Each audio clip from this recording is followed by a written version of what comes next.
Galera, Salve! a gente tem 20 minutos livre. Então, aí nós estávamos conversando aqui sobre diversas coisas e eu estava dizendo para o Douglas vir aqui para a gente conversar um pouco sobre psicanálise.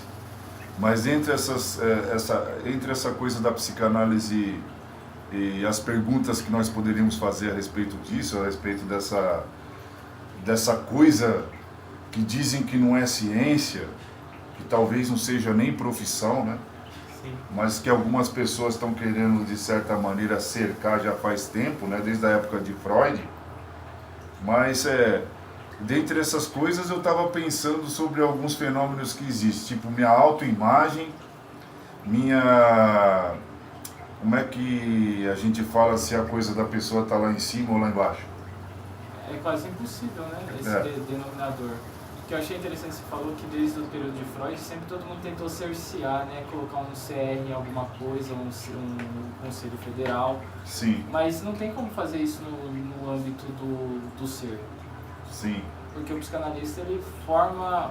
Ele é como se fosse um artesão. Sim. É que alguns filósofos se envolveram, como Jean Guattari, e com o tempo algumas escolas tentaram levar para o curso universitário, mas tentaram dar o seu próprio molde, né? Sim. Embora Freud acreditasse que a psicanálise fosse educacional. Sim. E ele acredita que a educação do emocional faz com que o indivíduo consiga fazer suas travessias, né? Seus traumas, seus movimentos recalcados. Então, de certa maneira, cada um no seu quadrado, né? A psiquiatria no seu quadrado, a psicologia no seu quadrado e a psicanálise no seu quadrado, enquanto uma realidade que não é ciência. Sim. Em sala de aula nós tivemos uma discussão sobre isso, né? Mas como você poderia transformar a psicanálise em ciência? Na minha forma de ver, seria praticamente impossível. Porque não haveria como você isolar o objeto dessa ciência. Exato, porque, um exemplo, uma pessoa que está em estado depressivo, você pode ter 10 pessoas. O que motivou a depressão foram 10 causas diversas, então Sim. não dá para repetir o processo. É como aquela coisa que a gente estava refletindo, que toda aula é como uma música, e uma música é como uma aula, e de repente cada um pega o que mais interessa, ou cada um sofre o que mais interessa, sei lá.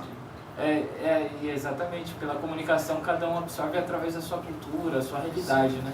Aquilo que ele chama de realidade. Né? Então não tem como você padronizar uma coisa, padronizar o remédio, padronizar a cura. Acho que não tem nem como dizer que se o problema for de idealidade, que a psicanálise ela trata mais com a questão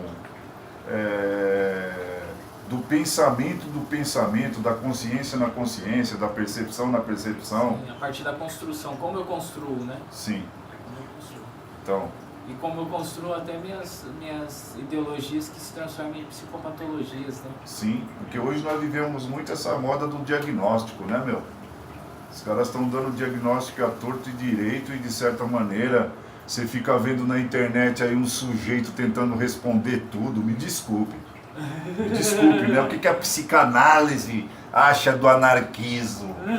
Pô, ele diz que tem tudo a ver, me desculpe. Mas se o psicanalista ele for um anarquista de fato... Qual tipo de referencial teórico ele usaria para tratar de um paciente ou de um analisante? Freud, no momento, idealizou isso como anarquismo, né? Mas como educação, né? Sim. Uma maneira de se educar, né? Sim. Existem muitas controvérsias no nosso tempo, né? Sim.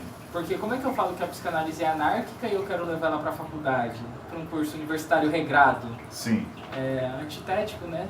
Sim, aí você transformaria a psicanálise numa ciência, pô. Mas a ciência é anárquica? Não sei, aí teria que haver a psicanálise em fuga.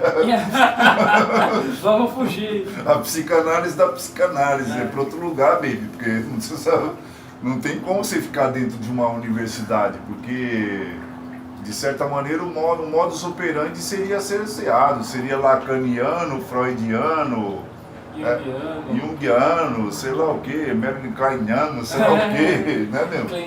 Kleiniano, né? Ou a linhagem de Winnicott, mas também já a psicologia já trouxe para eles o viés de Winnicott, né? Sim. É isso que eu acho interessante. A psicanálise ela é um corpo criado por uma pessoa, onde ele não permitiu que ninguém chegasse perto, mas todo mundo fala assim, é nossa, né? Então é mais um artesanato, né?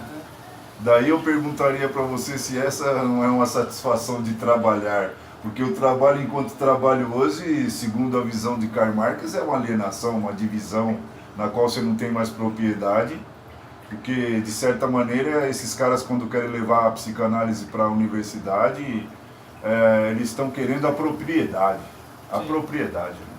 Mas se apropriar do quê? Do psiquismo? Então, é impossível, né? E aí, eu tenho ouvido muitas pessoas falando que a psicanálise ela é uma ferramenta. Eu concordo, é uma ferramenta como a psicologia e como a psiquiatria. Sim.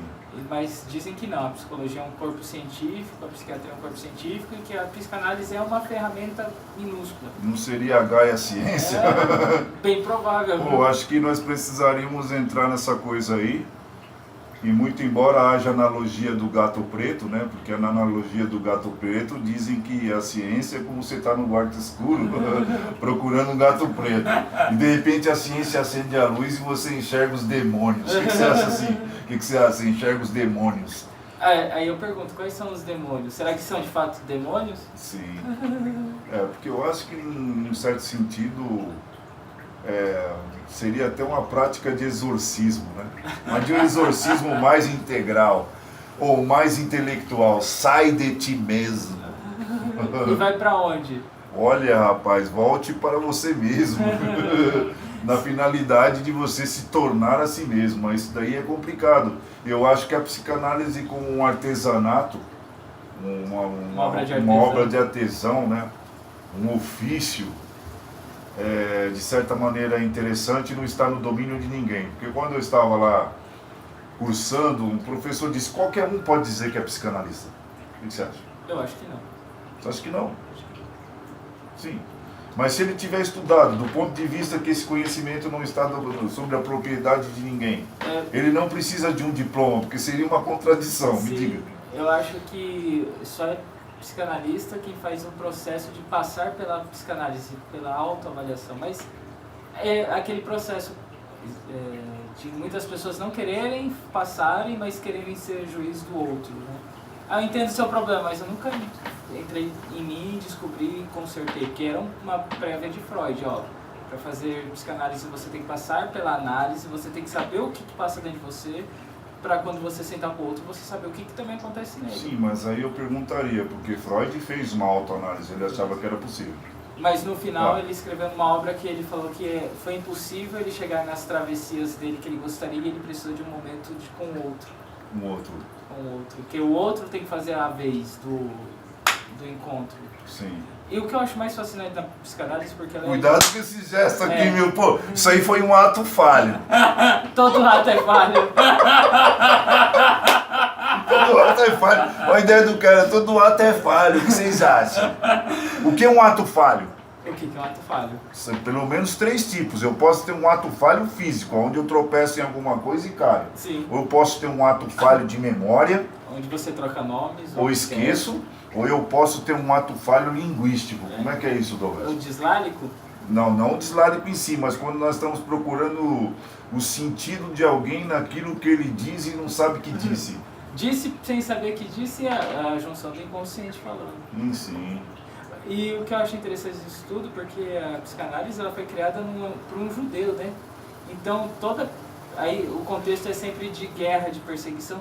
E o mais importante de uma visão judaica é eu estou sempre hebreu, estou sempre atravessando. Estou sempre indo para outros vals, eu estou sempre me modificando, eu estou sempre... Então não há uma cura. Não existe alguém que seja são, tipo mente sana, corpore sano. Não, até Freud falou que de perto ninguém é normal. O normal, no mínimo, neurótico, né?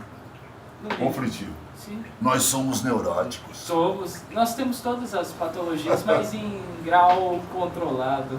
Sim. Que faz parte do social, né? Por isso que eu acho que eu sou obsessivo, sou paranoico, sou um pouco de tudo. Sim. Mas não ao ponto de ficar detido. Sim. Porque aí quando a coisa nos detém, nos atrapalha, nos encarcera, daí talvez seja doença, isso? Sim, que é o que movimenta... Sai da... Eles chamam de anomalopatia. Sim. Que palavra gigante só para falar que eu só saí um pouquinho do eixo. Entendi. E quais são os eixos que a gente... Porque também tem isso, né? Teve um momento que o indivíduo ele ia para o encontro de si. E hoje a modificação é diferente, é você trazer o indivíduo que é fronteiriço para um eixo social. Eu acho um equívoco quando eu vejo esses caras falando sobre certo e errado, como especializados no aparelho mental.